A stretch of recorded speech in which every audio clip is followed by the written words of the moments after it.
자, 오늘은 이 바울의 재판이라는 제목으로 함께 은혜를 나누겠습니다.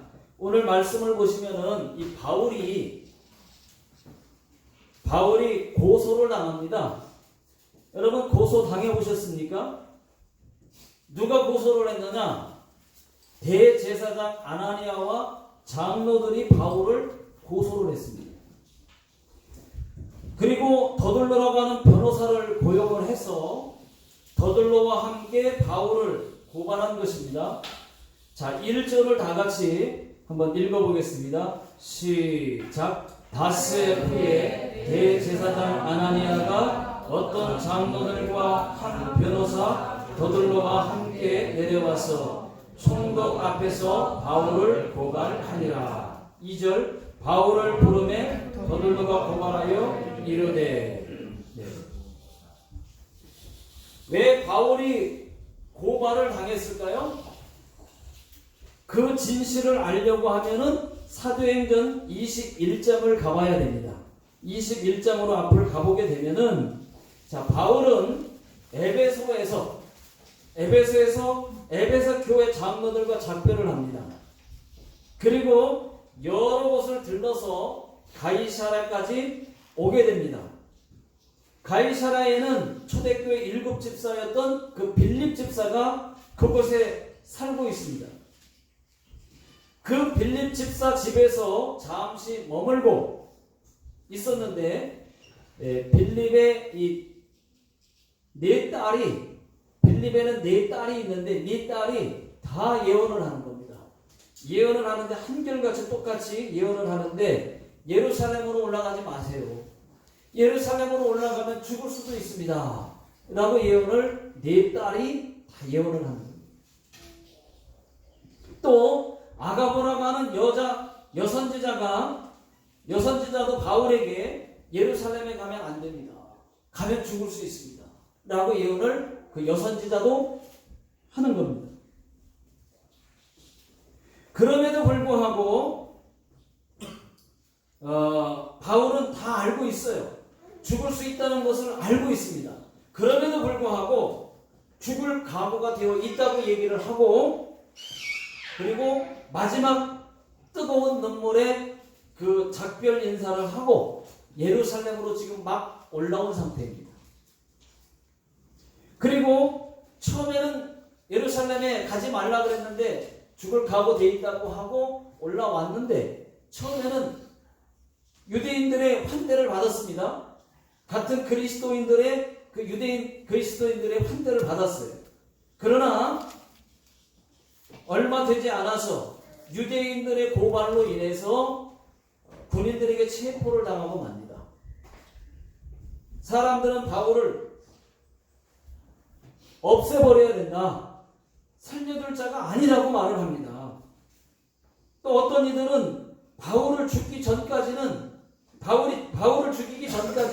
먹지도 마시지도 않겠다라고 각오를 그렇게 하는 사람들도 있었습니다.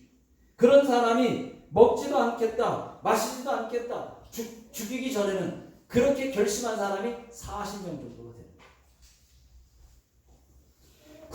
군인들이 바울을 묶어놓고 때리려고 하니까 이 바울이 이렇게 얘기를 합니다. 내가 로마 시민권자인데, 내가 로마 시민권을 가진 자인데 너희가 나를 때리려고 하느냐? 라고 말을 해요. 그러니까 깜짝 놀라면서 자기가 이제 로마 시민권자라고 얘기를 밝히니까, 그때서 군인들이 때리려고 하다가 깜짝 놀라고 천부장에게 얘기해서 그 천부장이 그 말을 듣고 바울을 도와줍니다. 여기서 여러분 참고로 말씀을 드리는데, 천부장이라고 하는 것은 1000명의 부하를 거느리고 있기 때문에 천부장이라고 하는 것이고, 또 성경에 백부장이 나오면 100명의 부하가 아래 부하가 100명이 있다는 얘기입니다. 백부장, 천부장. 그래서 천부장이 바울을 도와준 거예요. 자, 도와준 이유는 다른 건 아닙니다. 바울이 로마 시민권자라고 하는 소리에 깜짝 놀라서 도와준 거죠. 예를 들면 미국 시민자를 만약에 이 미국 시민자를 폭행을 하거나 그러면 어떻게 됩니까? 미국 시민권을 가진 사람한테 그렇게 하게 되면 난리 나지 않습니까? 그만큼 막강한 로마, 그때는 최고 강대국이었기 때문에 이 로마 시민권을 가진 사람을 함부로 했다가는 큰일 나는 겁니다. 그래서 군인들을 동원해서 사람들 몰래 밤에 바울을 빼돌렸어요. 안전한 곳으로. 어디로 보냈느냐? 바울을 어디로, 군인들을 통해서 어디로 보냈느냐? 가이사랴, 다시 말하면 빌립 집사가 있던 곳에서 왔는데 그곳으로 다시 가이사랴 빌립 집사가 있던 그곳, 그 지역 가이사랴로 보냈습니다. 그 소문을 들은 대제사장 그리고 아나니아와 그 장로들이 변호사 더둘로를 고용을 해가지고 가이사랴까지 와서 이 바울을 고발하게 된 겁니다. 이것이 오늘 말씀의 배경이고 바울이 고발당한 이유입니다. 여러분, 오늘 말씀의 내용은 재판이 열렸습니다. 재판장은 벨릭스 총독입니다. 바울은 변호사가 없습니다. 혼자예요. 자기 혼자. 더둘로가 이렇게 고발을 합니다. 변호사 더둘로가 이렇게 고발을 합니다. 벨릭스 각하여, 우리가 당신 때문에 이렇게 잘 살고 있습니다. 감사합니다. 그런데 이 사람 바울이라는 이 사람은 전염병 같은 자입니다. 온 세상 모든 유대인들을 소란케 할 뿐만 아니라 분명 이 사람은 나사렛 이단의 우두머리가 맞습니다. 당신이 직접 신문해 보시면 우리가 왜 고발을 했는지 다 아실 것입니다. 하고 변호를 해요. 변호사가.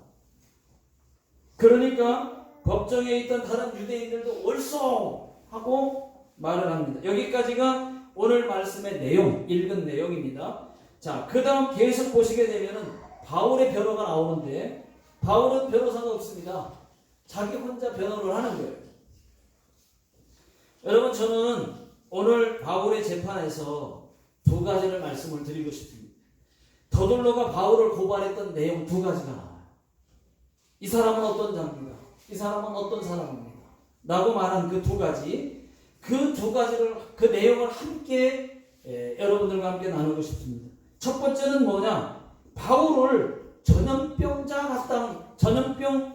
같은 자라고 불렀다는 것입니다. 고발을 했다는 것입니다. 자, 5절 다 같이 보시면 앞에 부분만 5절 다 같이 시작. 우리가 보니 이 사람은 전염병 같은 자라. 여기까지. 여러분,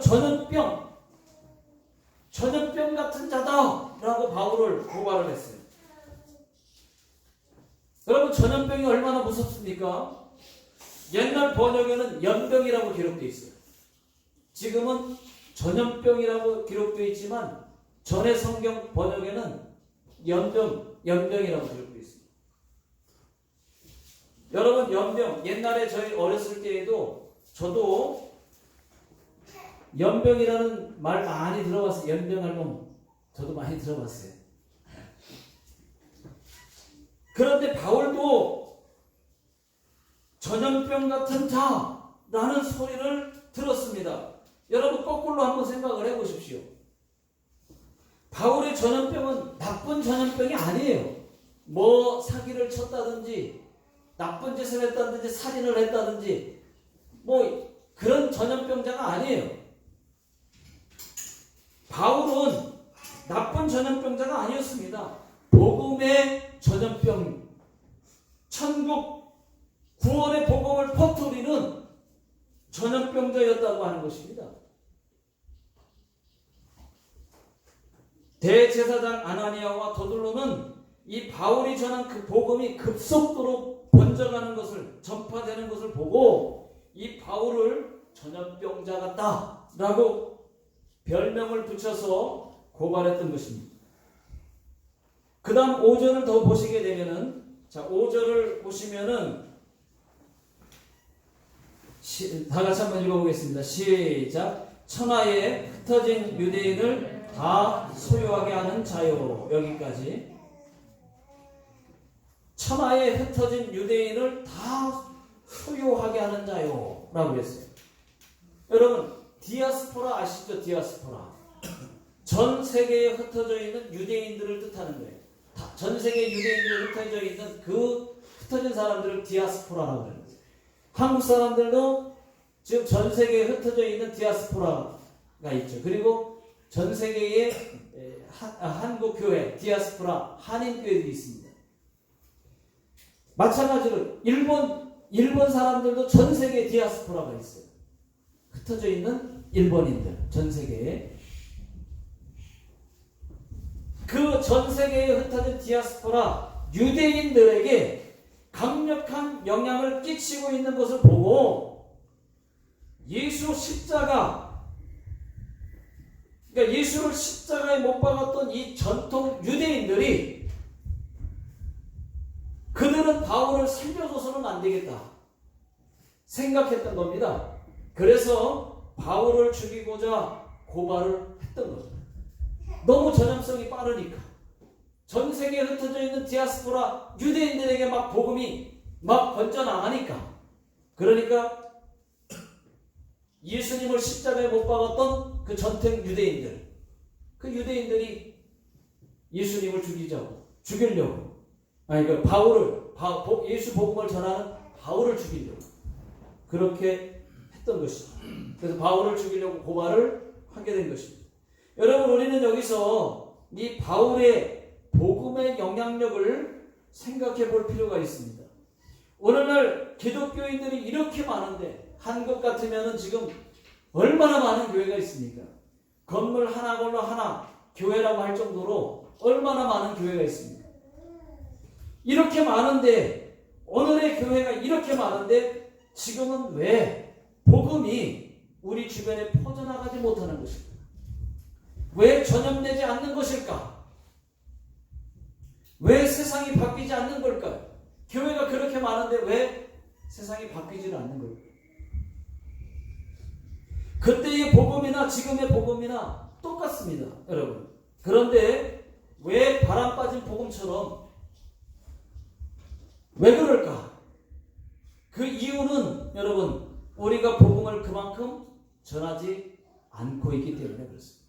바울은 복음을 그렇게 전해서 끊임없이 복음을 전해서 전 세계에 흩어져 있는 유대인들에게 복음의 영향력을 그렇게 끼쳤는데, 전염자 같다고 말을 들었는데, 오늘날 교회가 이렇게 많은데 지금 왜 더 이상 성장하지 않고 교회가 예수 믿는 자들이 더 늘어나지 않고 복음이 바람 빠진 복음처럼 왜 실이 없는 걸까?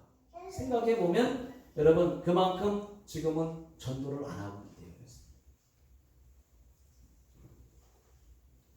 전하는 복음은 능력입니다. 복음은 전하는 능력이 있게 나가게 되어 있어요.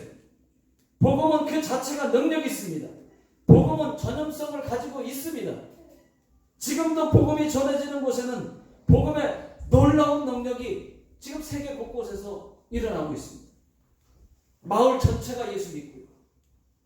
한 부족 전체가 예수를 믿습니다. 그렇게 복음이라고 하는 것은 영향력 있는 거예요. 복음을 위해서 순교도 합니다.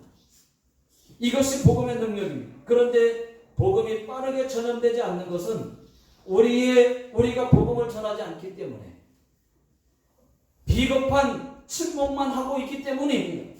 여러분, 성경책 들고 다니는 것을 부끄러워하고, 기도하고 밥 먹는 것을 부끄러워하고, 크리스찬이라고 밝히는 것을 부끄러워하니까 복음의 영향력이 나타나지 않는 것입니다. 당당하게 여러분, 내가 크리스찬입니다, 내가 예수 믿는 어느 교회의 장로입니다, 집사입니다 라고 밝힐 수가 있어야 돼요. 그런데 예수 믿는지 안 믿는지도 모르게 숨겨가지고 말이죠, 같은 직장에서도 예수 믿는지 몰랐대요. 기도하고 밥을 안 먹어요.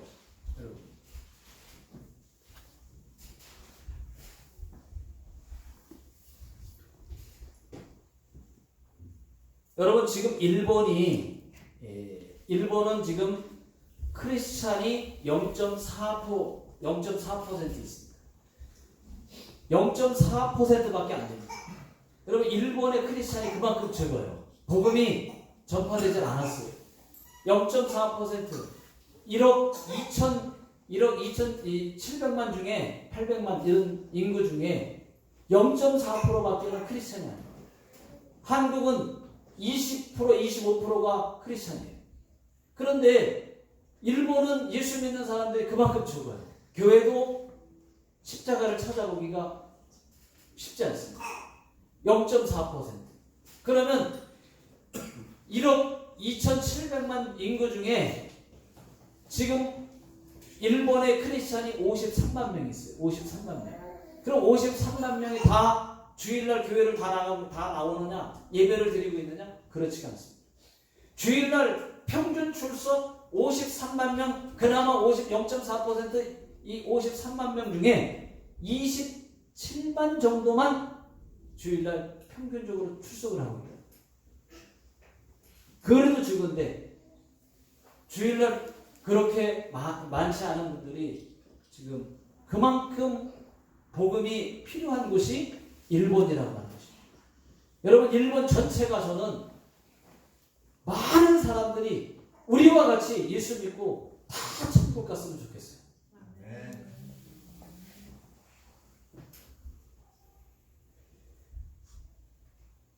여러분 바울은 복음을 죽기 전까지 죽는 그 자리에서도 복음을 전했습니다. 하나님 다시 한번 우리에게도 복음의 열정을 부어 주시옵소서 이렇게 기도할 필요가 있습니다. 여러분 저는 예수의 이름이 일본 땅 전역에 퍼져나갔으면 좋겠습니다. 예수의 피가 일본 전역에 곳곳에 다 흘러갔으면 좋겠습니다. 내가 만난 예수, 내가 믿는 예수, 나를 변화시킨 예수를 퍼뜨리는 전염병 같은 자들이 다 될 수 있기를 예수 능력의 이름으로 축원합니다. 다 예수 믿고 천국 가게 하고자 하는 마음에서 드리는 겁니다. 자, 두 번째, 이 더둘러가 뭐라고 얘기했느냐? 첫 번째는 전염병자 같다. 바울을 그렇게 얘기했고요. 두 번째는 바울을 나사렛 이단의 우두머리라고 고발을 했습니다. 계속해서 5절을 보십시오. 5절을 보면 나사렛 이단의 우두머리라 라고 말을 하고 있습니다. 여러분 우두머리가 뭡니까? 우두머리 최고 아니겠습니까? 대장이라는 말이죠. 우두머리 왕초 이런 뜻이죠. 여러분 이것도 거꾸로 보면 역설적인 진리가 있습니다. 이거는 나쁜 왕초가 아니에요. 나쁜 우두머리가 아니에요. 역설적인 진리가 있단 말이죠. 아까 전염병도 역설적인 진리가 있었듯이 반대로 생각하면 너무 좋은 일이에요. 그만큼 바울은 나사렛 예수 중심의 삶을 살았다는 것을 알 수가 있습니다. 더둘러는 바울을 이 더둘러 변호사가 진짜 예수를 만났다면 이렇게 고발하지 않겠죠. 그런데 모르니까 오히려 전염병자입니다. 그리고 나사렛 예수의 우두머리입니다.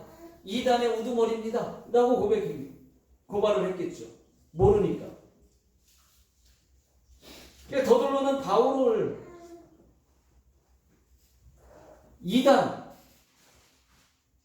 나사렛 예수의 이단이라고 그렇게 얘기를 했어요.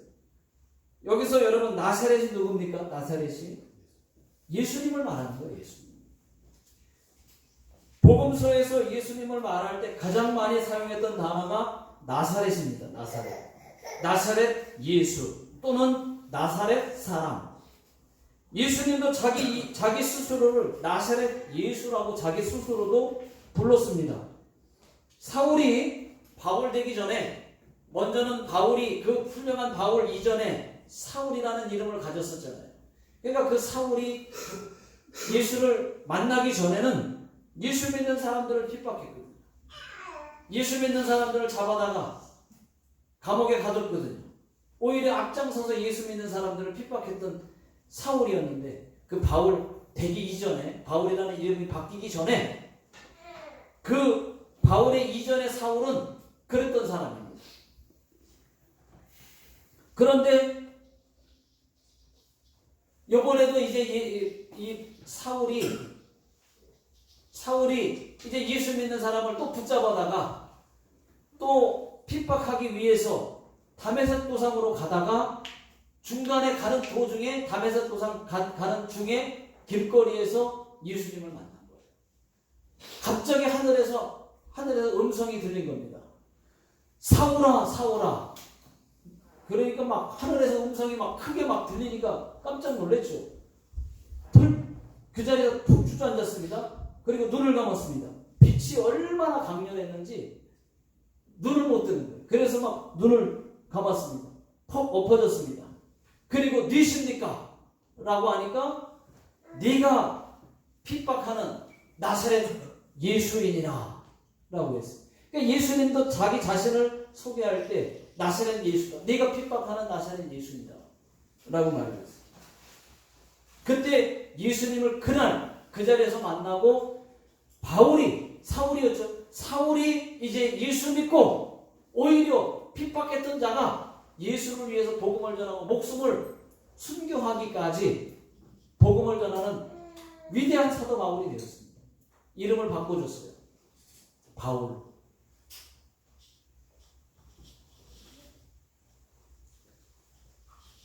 사도행전 22장 8절에 보면은 내가 대답하되 주님 누이시니까 하니 이르되 나는 네가 박해하는 나사렛 예수라 하시더라. 여러분, 그때는 사울이 몰라서 예수 믿는 자를 핍박했고 예수를 핍박했지만 그때부터 예수 만나고 완전히 삶이 180도로 바뀌었다는 거 아닙니까? 모든 삶을 나사렛 예수 위에 바쳤습니다.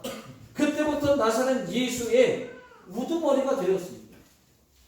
여러분, 예수 십자가 복음을 증거하는 이방인 선교사가 바로 사도 바울입니다. 그 사도 바울이 없었으면 우리에게까지 복음이 전해지지 않았어요. 지금 우리 이방인들에게 복음이 전해져서 서유럽으로 가서, 서유럽이 복음이 전해지니까 서유럽에서 한 바퀴 돌아가지고 미국으로 와가지고 복음이 미국으로 넘어와서 또 일본으로 넘어오고, 일본에서 또 한국으로 가고 또 중국으로 가고 한 바퀴 돌고 있잖아요. 지금은 인도로 가고 이스라엘로 다시 돌아가죠, 복음이. 그러니까 우리가 그래서 예수 복음을 믿게 됐고, 여러분, 지금은 우리는 예수 믿으면 자동으로 코스가, 죽으면 하나님의 법에 의해서 한 번은 죽어야 되고 하나님이 정한 법이 있기 때문에 사람은 모두 한 번은 죽습니다. 죽어야 되고 죽은 다음에 자동 코스가 지옥이었는데 예수 믿는 사람은 자동 코스가 천국으로 바뀌었단 말이에요. 얼마나 감사합니까?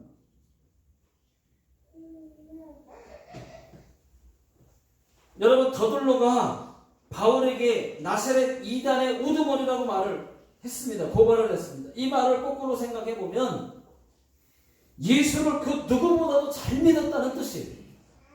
최고로 잘 믿었다는 말입니다. 나사렛 예수만 믿고 나사렛 예수만을 높이고 자랑하고 말하고 전했다는 말입니다. 우리도 마찬가지입니다. 여러분, 우리의 삶은 예수 이름을 높이는 삶, 오로지 예수만 믿고 예수만 자랑하고 예수 십자가만 자랑하는, 예수 복음 전하는 예수쟁이들이 다 되시기를 예수 능력의 이름으로 축원합니다. 아멘. 여러분, 예수쟁이라는 말 들어보셨어요? 저 예수쟁이들, 예수쟁이, 저는 들어봤어요. 예수에 미쳤다는 소리 들어보셨어요? 저 들어봤어요. 그럴 때 얼마나 기쁜지 아십니까? 여러분, 저들은 몰라서 그렇게 얘기를 하죠. 우리는 당당하게 예수를 아니까 너무 기쁜 거예요. 오히려 그 말을 들을 때 예수 잘 믿는다고 하는 그런 표시로 들리니까 너무 좋은 거예요. 여러분들도 아마 들어보셨을 겁니다. 여러분 사도 바울도 그렇게 들었습니다. 예수에 미쳤다. 네가 예수에 미쳤구나 라는 말을 사도 바울이 들었어요. 그뿐만이 아니라 나사렛 이단의 우두머리구나 라는 소리를 들었어요. 속으로 얼마나 기뻤을까요? 이 사도 바울. 여러분 보통 갖고는 못 듣는 말인데 얼마나 열심을 보였으면, 열심히 있었으면 그것을 본 사람이 예수에 미쳤다고 얘기를 하겠습니다. 사도행전 26장 4절 26장 24절 25절 다 같이 한번 읽어보겠습니다. 시작. 바울이 이같이 변명하며 베스도가 크게 소리내어 이르되 바울아 네가 미쳤도다. 네 많은 학문이 너를 미치게 한다 하니 바울이 이르되 베스도 각하여 내가 미친 것이 아니오 참되고 온전한 말을 하나이다. 이 얘기는 뭐냐면 내가 예수에 미친 것이 바로 미친 거다는 얘기죠. 내가 미친 진짜 정신이 미친 것이 아니라 내가 예수에 바로 미친 자입니다 라고 당당하게 말하고 있는 거예요.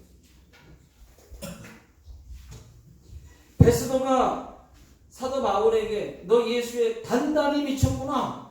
너의 그 많은 학문이 너를 미치게 하였다 라고 얘기를 하니까 아닙니다. 내가 미친 것이 아니라 예수에 바로 미친 것입니다 라고 얘기를 당당하게 합니다. 여러분 사도 바울은 학력이 높잖아요. 가말리안 그 가문의 집안이고 그러니까 학자 중에 학자고 박사 중에 박사고 지금으로 말하면 박사 학위가 한 5개를 갖고 있는 거예요. 그 많은 학문을 가진 이 바울이 네가 너 그 많은 학문이 너를 미치게 하였구나 라고 그 소리를 듣습니다. 그런데 사도 바울은 예수 그리스도를 알고 나니까 이 세상 학문은 예수보다 예수를 아는 지식보다 그래서 배설물로 여겼어요. 세상 학문이 필요 없다는 얘기 아닙니다. 그보다 더 가치 있는 예수 그리스도를 알고 나니까 그 지식을 알고 나니까 세상 학문은 아무것도 아니구나. 그래서 배설물로 여겼다는 것입니다. 최고의 지식은 예수를 아는 지식. 오직 예수를 위해서 살다가 예수를 위해서 죽고 나중에 천국 갔을 때 영원히 천국에서 사는 것이 이것이구나 깨달은 거죠.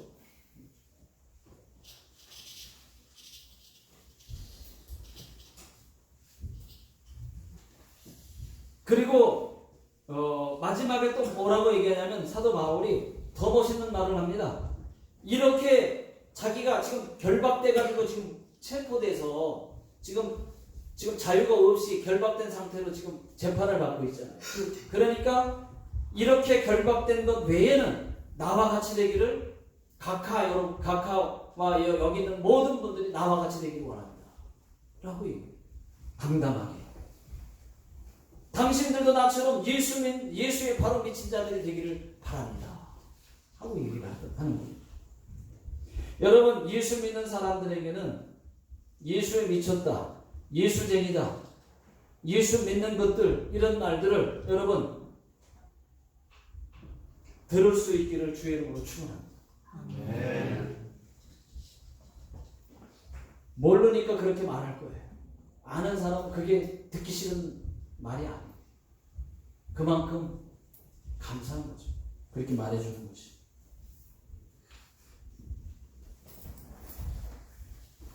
이번에 제가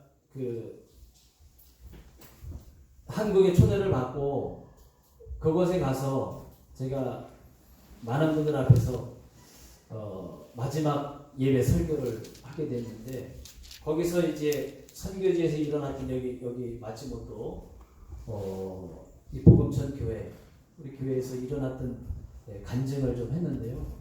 얼마나 놀라운 기적을 하나님 얼마나 많이 일으켜 주셨습니까? 병원에서 못 고치는 병들 한두 개가 아니고 지금까지 하나님 다 고쳐주셨고 또 친어 친원 이스턴 공장에서 회사에서 같이 출장 와서 근무했던 우리 서정철 형제 이야기를 부부 이야기를 또 간증을 했더니 임신이 안 되던 그 부부가 8년 동안 아무리 노력해도 임신이 안 되다가 그러다가 하나님이 교회에 와서 이제 예수 믿고 기도하기 시작했더니 하나님 바로 임신을 또 주셔서 그랬는데 임신을 주셨으면 하나님이 좋은 자녀를 주면 얼마나 좋겠습니까? 임신을 했는데 서정철 과장님이시잖아, 과장님. 직급은. 근데 서정철 형제가 하나님이 그렇게 해서 기도해서 아기를 주셨으면은 좋은 아기를 주면 얼마나 좋겠습니까? 얼마 후에 임신 좋은 소리 들었는데 얼마 후에 들리는 소리가 뱃속에서 검사를 해보니까 다운 증후군이라는 거예요, 애기가. 아니 하나님이 그러면은 기도해서 주셨으면 얼마나 좋은 아기를 주시지, 정상적인 아이를 주실 것이지 다운 증후군을 주십니까? 하고서 또 우리가 얼마나 하나님 앞에 기도했게요. 그래서 다 같이 기도하자고 하고 하나님은 불가능 자체가 없으니까 우리 기도합시다 하고 기도를 했잖아요. 검사를 해보니까 21번 염색체가 21번 염색체가 2개가 있어야 정상인인데 3개라는 거예요. 3개. 3개면 다운 증후군이라는 것입니다. 그런데 그것을 놓고 우리가 하나님 염색체를 바꿔주세요. 정상으로. 그리고서 정상적인 아기를 낳게 해달라고 막 얼마나 기도를 했는지 기도를 했습니다. 친호 여기 계신 분들도 다 같이 기도했습니다. 기도했더니 하나님이 염색체를 바꿔버렸어요. 정상으로. 그래서 다운 증후군 아기가 태어나야 되는데 정상적인 아기가 태어나고 지금도 지금 돌진 않는가 막 지금 제가 거기 한국에 갔을 때 직접 보려고 했더니 못 봤어요. 못 봤는데 제가 왔다는 거 알고 저기 그 동영상하고 사진을 보냈더라고요. 애기 얼마나 감사한지 보니까 잘 막 뛰어다녀요. 예뻐요. 애기가. 그러니까 여러분 어떻게 그걸 이해할 수가 있겠습니까? 병원에서는 기적이라고 밖에는 말을 못해요. 살아계신 하나님이 하시니까. 우리는 그런 기적을 보지 않고 어떻게 지금 여기까지 수없는 기적을 보면서 와서 지금 이렇게 예수 믿고 있는데 하나님이 살아계심이 없으면 어떻게 믿겠습니까? 경험하지 않으면 어떻게 믿겠습니까?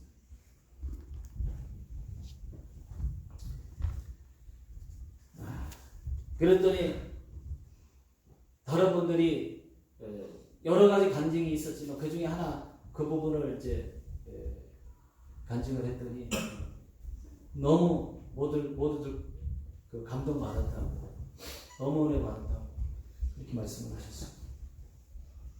놀랍다고 하나님 하시는 정말 놀랍다. 그게 지금 불과 1년 조금 지난 이야기 아닙니까? 여기 우리 교회에서도 최근에 있었던 이야기.